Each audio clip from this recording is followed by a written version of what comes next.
They're calling it gray divorce. It's a term used to describe couples who separate later in life, usually 50 years old and older. The gray divorce rate, though, has doubled and is expected to triple by the year 2030.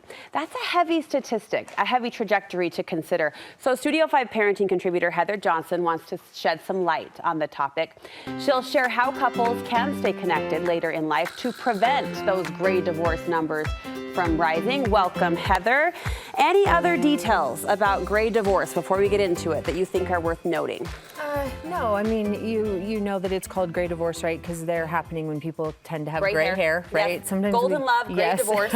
Great, yeah. Sometimes we hear it as like a silver divorce, again, silver or gray hair. So it's happening later in life. This is 50 and older usually that this is happening. So they've been together for decades, considerable amount of time, and then they get divorced. Do we know why the rise? Yeah, there's a couple different reasons. One, just in general, we've taken out the stigma for divorce. It used to be that divorce was so stigmatized. It was such a bad thing.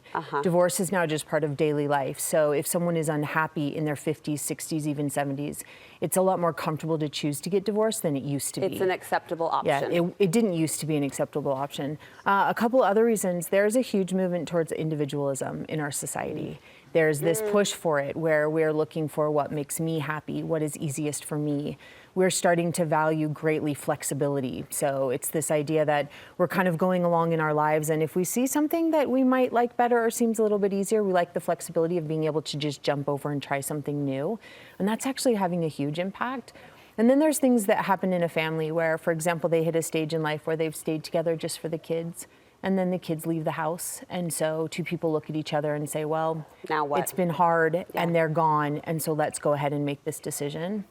Then there's this last one that has a huge impact, which is retirement phase, where two people get to this stage and they're retired and they look at each other and they don't have a ton in common. They're not really sure what they're going to do together. They haven't necessarily built and grown every step of the way along the way.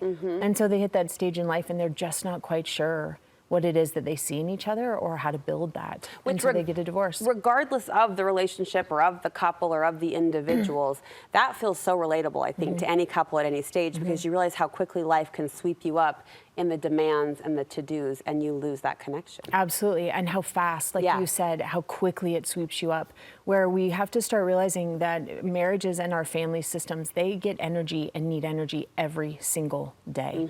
Every day we have to be asking, is what we're doing today connecting us? And when we don't do that, we do find ourselves a little bit distant from each other when we hit these new stages. So here you sit as our parenting contributor. I know you have a wide lens on family research at large. Let's talk about the impact. You said the impact is great on families.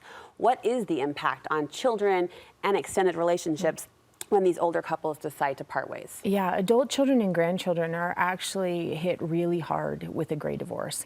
We are even starting to look at it and wonder if it might hit them harder, children, adult children and grandchildren, when this happens later in their life than if it would have happened when they were younger and at home. That shocks me. And there's a lot of different reasons, but one of the biggest is that one, it's going to erode what's been stable, and that looks at the family relationships and the rituals and traditions that those families have enacted that have kept stability for so many years.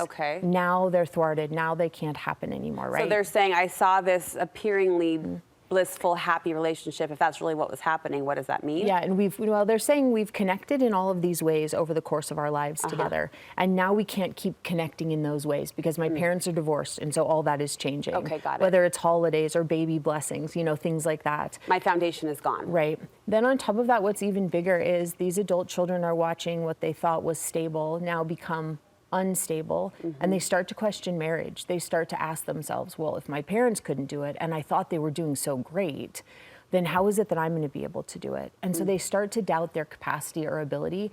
They start to worry that, well, I'm getting into this now, and look what happened to my parents, and we didn't think it would.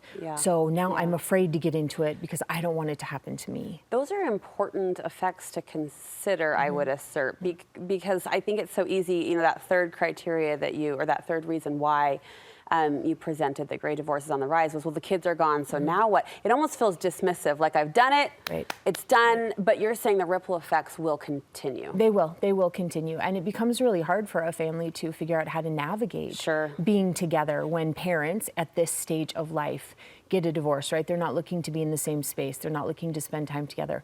So what has been stable now feels really, really unstable. And then there's those adult kids who lose their confidence in marriage and lose their confidence in relationships being successful over time because now their example of this has eroded. Let's pivot to some solutions. You have 4 questions. I love that you've posed these as questions to ask our spouse in midlife to help us stay close and connected as these challenges still bubble up and as the friction and the disconnection maybe still leads the path. First, what is our next chapter? Like looking forward, what's next for us? Yeah, that's the first question you want to ask. And we want to ask these questions all along the way, but Ongoing. especially in midlife before we get to this space where we're considering being 50 and 60 and even 70 years old and getting a divorce. Okay. So to ask each other what that next chapter is. Now, the beautiful thing about this is it puts us in a position where we're having conversations with our spouse about hopes and dreams, which connect us, right? So it's saying, hey, for a long time, we've been putting all of our energy into this part of our life, usually the newlywed phase, which transitions into this domestic phase of kids and jobs and homes and work.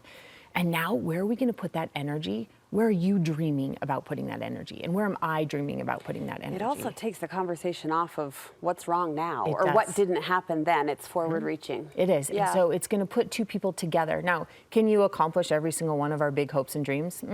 Probably House not. in Puerto Rico, maybe not. Yes, but we can connect and we Yeah, can work yeah. together and we can have those conversations. Question number 2, what are we modeling for our children? Yeah, we tend to think in marriage that it's our responsibility to be good role models when our kids are young. And so we try to control our emotions and we watch how we fight or don't fight. And, we're mindful of that. We forget that we are marriage role models for our children forever. This doesn't just stop when they're 16 or when they're 18 or even when they get married themselves. So when we are 40, 50, 60, 70, all the way until we're not anymore, it's really important that we're still asking, what am I showing my kids right now? How are we getting along later in life? How are we negotiating a retirement phase?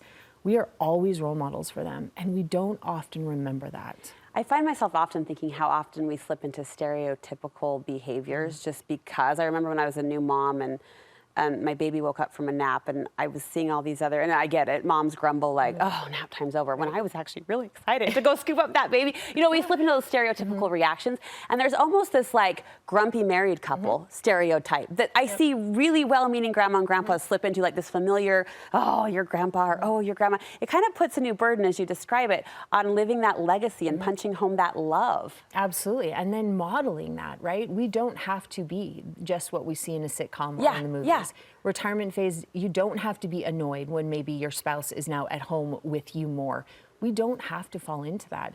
But we have to take a step back and ask, what do I want to model for them? Yes. Who do we want to be at this stage Yes. of life? And we get to choose that. We get to choose that. Next question is a look in the mirror. How do I contribute to our problems? To our Like, problems. I can point my finger Yes. all day long, and probably justifiably so, but how do I contribute? Yeah, so at this point in our marriages, we should be able to know what things we contribute that aren't all that great, right? After a decade or two, we kind of know where we fall short. We definitely know where they fall short. Yeah. But we should be able to look at ourselves and ask, okay, where do I fall short? And where am I contributing to these problems?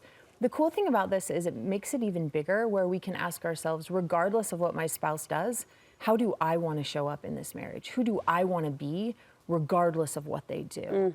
And that's the question we should be asking when we reference back to how am I contributing to our problems? Because we do. So we want to learn and we want to grow and we want to say, you know what? Yep, that's my thing. And also, I'm going to decide how I'm going to show up regardless of how you respond. And then we grow, we change, we develop skills. Apparently that's not just reserved for your 20s, 30s, and 40s. No, we do. We develop those skills and we want to be reminding ourselves of these skills all the time. Remember, we're looking at ways that we can, in midlife, make sure that we're still connected so that 50, 60 and on, we're not disconnecting.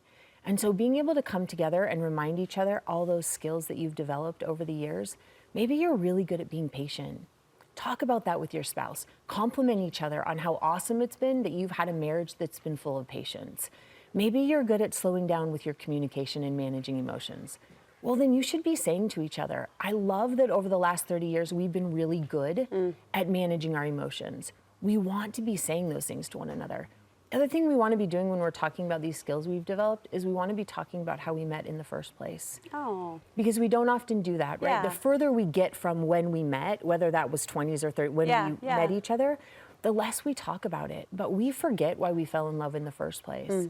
To take this a step further, these are things that we should be expressing to our children. It doesn't matter how old they are. They should know how we met.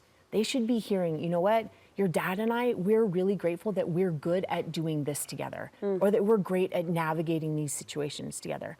You want to be standing in your kitchen in your 40s and let your kids, whoever's mulling about here, you know what? I'm grateful that your dad and I have always been able to, and then fill in those blanks. Let them hear you say those things. Let them hear about the skills you developed and the things that have connected the two of Impacts you. all the ears. It impacts Yours all too. the generations. Yeah. We've got a quick 1 minute, but I think it's an important 1 minute because I'm very sensitive and mindful and even feel tender toward a woman listening who might be in the throes of a gray divorce or might have, by her own choosing or not, found herself on the other side of this. What would be your words for her? Yeah, there is hope, right? And we want to hang on to that. Hope means everything. But the most important thing to do, it doesn't matter what age you are, if there's a divorce going on, is recognize that it does not define you. Nor do we want to look at it as a failure. There is not a single thing about a divorce that means anything about the person who's going through it. They are not worth less in any way, right? It is a situation, it's an incident, but it's not a defining, I mean, it doesn't have to define us. It's really cool to think of it like a chapter in your book. And you get to be the author of that chapter, and then you get to turn the page and start a new chapter. It's just a chapter. And it feels big even using the word just, because these are overwhelming and hard and challenging in a million ways. Yeah. But that's really important. The other thing that is so vitally important, besides having a social life and communicating with people and trying out new skills, and those things are all very important. But if you're going through a gray divorce, you want to make sure that you protect your family rituals. Family rituals create stability and they create an identity. And so at a time when a divorce is separating a family, we can't do Christmas together, we can't all show up for this experience. You want to do everything you can to protect them. To find a way. To find a way to make sure so that you can keep those generations close. Do whatever it takes to protect your rituals and make sure you recognize this has nothing to do with you. Doesn't mean you're worth less. Those are kind words. Those are wise words, Heather. We are hanging on every word. Thank you so much.